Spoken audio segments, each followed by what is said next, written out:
So, Kerry, thanks for joining us. We appreciate the time. I guess the first thing that we want to talk about is you. Obviously, this is going to be about you.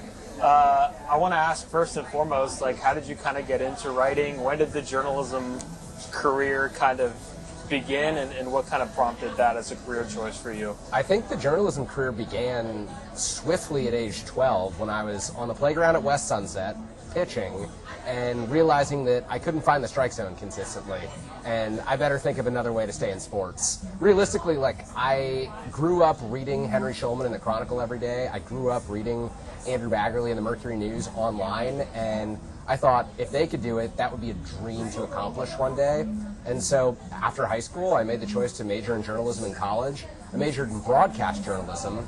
I got to the end of the road there, 4 years in, finished my undergrad, master's, and I was not good enough to be a broadcaster. But I had written on the side in college and kind of paid some bills through that.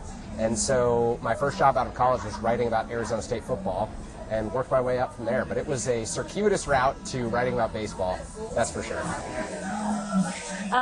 Talk to us about writing on the Giants beat. How was it? Was it like a complete dream come true? I don't think that, well, let me put it this way. 99% of sports journalists will never get to do their dream job. I think that people work decades to get to the beat that they want to get the column that they want to, and at 22 years old, I lucked into the Giants beat. And really, it was lucky. Like, a low-level position at KMBR came open, and my skill set matched. They were looking for someone who could take that pay level and that skill set, and I was on the Giants beat. My first game was the day after my 22nd birthday, 2017 season, when they lost just about every game. And each day you go to the park and you're like, this is the park that I went to growing up. And you're covering, I was interviewing Buster Posey, Brandon Crawford. I mean, I never admitted it to Buster, but one of my first jerseys was a Buster Posey jersey because I was in high school when he came up. And very quickly, like, you learn to check your bias at the door or check your love of the team. It's like what everyone says, you know, you learn how the sausage gets made and you no longer want to eat the sausage. I still, though, the thrill of going to Oracle Park and covering the Giants as a writer, traveling around the country covering the Giants as a writer, I never thought that dream would come true. And it happened for me at 22, 23 years old, and I still, like, that's something that I'll cherish for the rest of my life. And one of the things we talk a lot about is, in journalism especially, is objectivity. And, you know, at the Mercury News and at KMBR, you can't necessarily be wearing that Buster Posey jersey when you're working.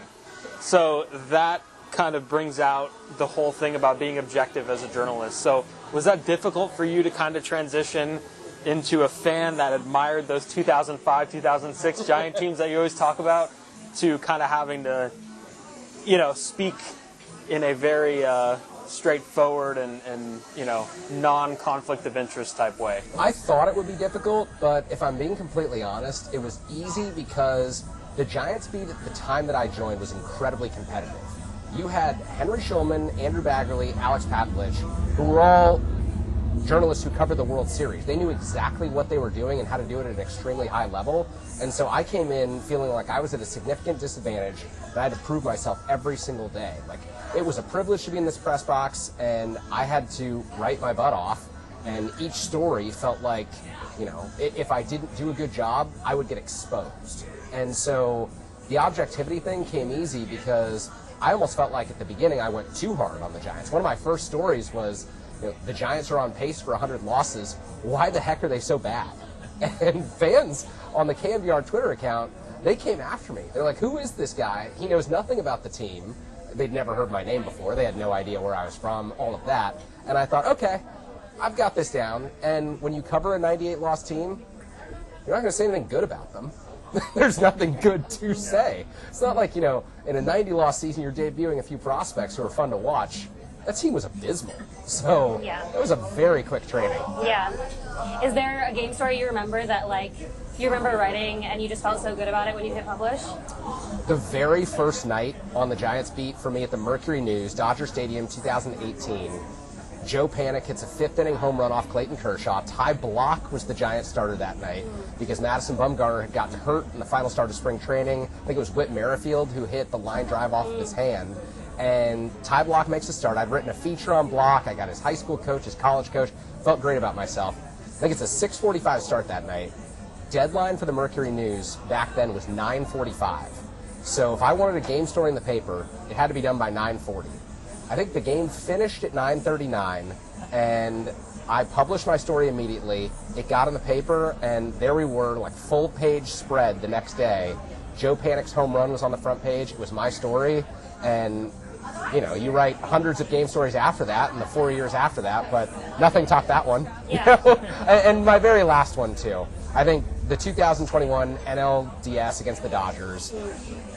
It was every comparison to 1962, which I didn't know my grandfather that well, but I knew that he was a diehard Giants fan, and he introduced the Giants to my mom, and they spent time at Candlestick Park growing up.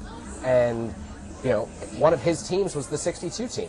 And, you know, my mom grew up on Willie Mays and Willie McCovey, and so when I was able to write stories that week, drawing the parallels to the Giants-Dodgers in 1962 in the division race, just felt like it was in my blood, it was in my family's history to be able to tell that story. And I mean, I could legitimately get choked up thinking about knowing that it was my final game on the beat. No one else knew that at the time. And seeing Camilo Doval in the dugout, Wilmer Flores, how devastated he was, and Buster Posey just crystal clear, wasn't as concerned as I thought, wasn't nearly as devastated as I thought, and I thought, oh, something's got to be up here. Why is he so accepting of this? And I look back at that game story now, and I still think it's one of the best ones that I wrote, but would anyone else think that? I don't know. And quite frankly, I don't care. It was Giants-Dodgers. Of course. And, you know, one of the other stories that you've written, and, you know, I guess if you're a beat writer, you have to mix in the features. And for me, that's what sells. You know, I think if you write a good feature, you could do a whole lot of other things well. And one of the stories that sticks with me that you wrote was the story about which player on this team could be a future broadcaster. And you went around the clubhouse and asked all the players who they thought could be, maybe have a future in broadcasting. So talk about kind of that story, and I guess not just that story, but overall doing outside the box type stories, because a lot of people kind of are fixated on that. The best story you can write is a story where you quote 10 plus players, coaches, anyone. And it was my least favorite type of story to do because I always felt like 23, 24 years old, am I really qualified to be asking, you know, Brandon Crawford these questions? I always face self-doubt and was really hard on myself at those times. And so for me to go around the room and ask 10 people a particular question, I was like, this is the worst assignment I've ever given myself. And it pays off, though, because it's such a better story when you incorporate all those voices. And it was a question that players thought was fun. I think it was probably the end of maybe the 2018 or 2019 season when I wrote that. Another losing season. Everyone's given up in September. Guys show up to the ballpark. They're not putting in the same level of work that they were in April and May. And so when you can get them to smile a little bit and talking about their teammates, and you can see that, okay, you still do care. You're still invested in this every day. That to me was fun. And so it was stories like that that I wish I wrote more of, and I would give every young journalist the same advice, like challenge yourself, get outside your comfort zone, get outside the box, because you don't know how many opportunities you're going to have. I'm no longer a writer, so my opportunities theoretically in the future are done for, and I wish that I'd done more of that. Talk to us about that. You're not a writer anymore. What have you pivoted into? What's the next phase? Gosh, that's a really tough question to answer. I don't know. I care about local journalism deeply. I would love to run a newsroom one day and make decisions, but I realize that the daily grind of the beat is for someone who can put their entire heart and soul into that. And after 5 seasons, I couldn't do that anymore. It was really difficult. I wanted to prioritize having a family one day and a little more stable of a profession. Like in media, you're never going to be that stable, but something a little more stable. And so I stepped away from it. I don't know that I'll ever go back, but I still work in a behind-the-scenes role, I call it, at The Athletic, and I'm incredibly grateful for that. And I hope to run a newsroom and be able to coach up and lead reporters, because I always feel like a lot of editors are, you know, writers who either didn't get the job they wanted or just saw this as a way to transition to a 9-to-5, that would absolutely be it for me in transitioning to a 9-to-5. But I really want to take the leadership aspect of that seriously, and I really believe in coaching and mentoring the next group of writers so that they don't make the same mistakes that I did in running yourself into the ground and not leaving room for your mental health, your emotional space, and ultimately for me it was my physical health that boiled over. Do you think that the beat is like for a specific group of people? Because like I see it as like a perfect thing for like your 20s, maybe your early 30s, when like you're single and you have that chance to kind of travel a little bit. And I remember reading something you wrote about how you would be filing your story from like the Angels Stadium like walkway and everything, going down like the ramp or something or whatever. And I was just like, God, I mean, is this how it is? Like, how do you feel? And I know you can't speak on behalf of anybody else that has experienced it, but is it that type of job where it's like good when you're young, but maybe grow into something later on? I wouldn't say that, because I think some of the best writers are the most experienced and the better, and certainly the people that I learn the most from are the people who've been on the beat 20 or 30 years. They will never make the mistakes that I've made in my career. They're very careful, they're very cautious, they're so good about connecting with sources, and just admire the heck out of people who stay on a beat. I would tell you that it's for a particular group of people, and that is a group who is absolutely 100% devoted to the craft. And I could get to 90-95% on most days. Like, I could do things that I really truly love doing, but there was 5% of me or 10% of me that at the end started to slack off and started to look for an exit.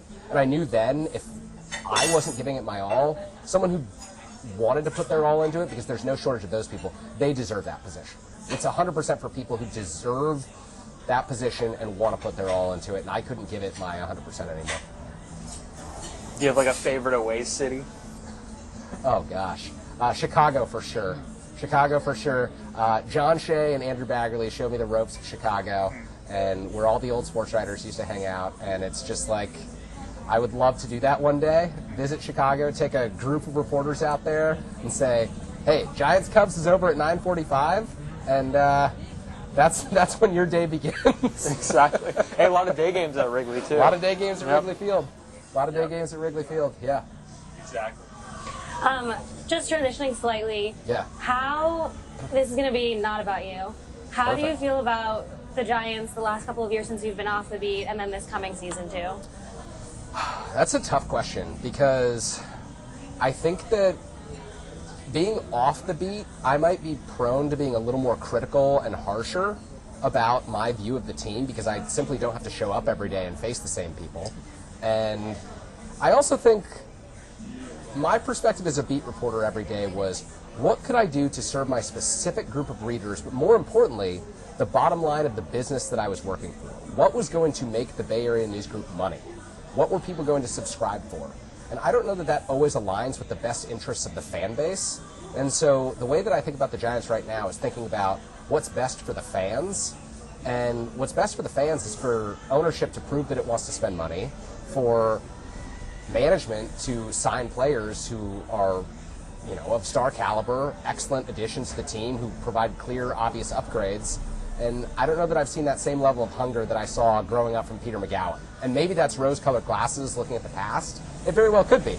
But I think that there needs to be a greater sense of urgency, and I don't know that I would have felt that if I was there every single day, because taking a step back allows you to see that a little bit more, because you just have more natural conversations with your friends, your family. They don't look at you as the beat writer anymore. They're like, yeah, the Giants, they picked up Jordan Hicks. What's going on here? I'm like, yeah, what's going on here? They need Blake Snell. Yeah. Starting pitcher Jordan Hicks. Exactly. And I guess you've kind of ventured into your own thing with your YouTube show and your podcast show. I mean, how has that been? Has that been a little bit more flexible, being kind of your own boss with that sort of thing? Oh, gosh, this is so tough, because, the self-doubt that I mentioned as a beat reporter, where I thought, I can't show up to the clubhouse and ask Buster Posey a question about, the 3-2 curveball he took down the middle. When you're your own boss and you're publishing things on your own and there is no editorial oversight, you read those first few comments, you read those first 100 comments, you check everything, and you just gut check yourself. And I think you're still hard on yourself. I still am terrified every time I hit publish on something, I'm terrified every time a comment comes in, and there could be 99 positive comments, and I'm going to think about the one negative one. You know, I think that's just the way that it is. So some days I'll try and not look at the comments, and some days I'll try and separate myself a little bit. But at the end of the day, I would rather be involved in the Giants community than not, and connecting with people who grew up rooting for this team, who grew up reading my coverage, or grew up thinking about the Giants on a daily basis. Those are people that I want to interact with in my life. Yeah. You were talking about, too, about being young when you started on the beat. You're the same age as so many fans, too, which is kind of like it's a unique perspective and position to be in. Did you feel that way, that, like, people your age were reading your stuff and getting to relate to you in that way? Yes. It was a very weird experience because after a game, you know, my favorite spot in all of San Francisco is the North Star in North Beach. I'd go to the North Star, have a few Coors Lights, and inevitably someone would be like, what the heck was your story tonight, you know? Or someone would be like, I'm reading your story, this is so cool. And I'm like, I don't want to talk about this. Yeah. But you do develop like this incredible appreciation because it's a shared sense of community.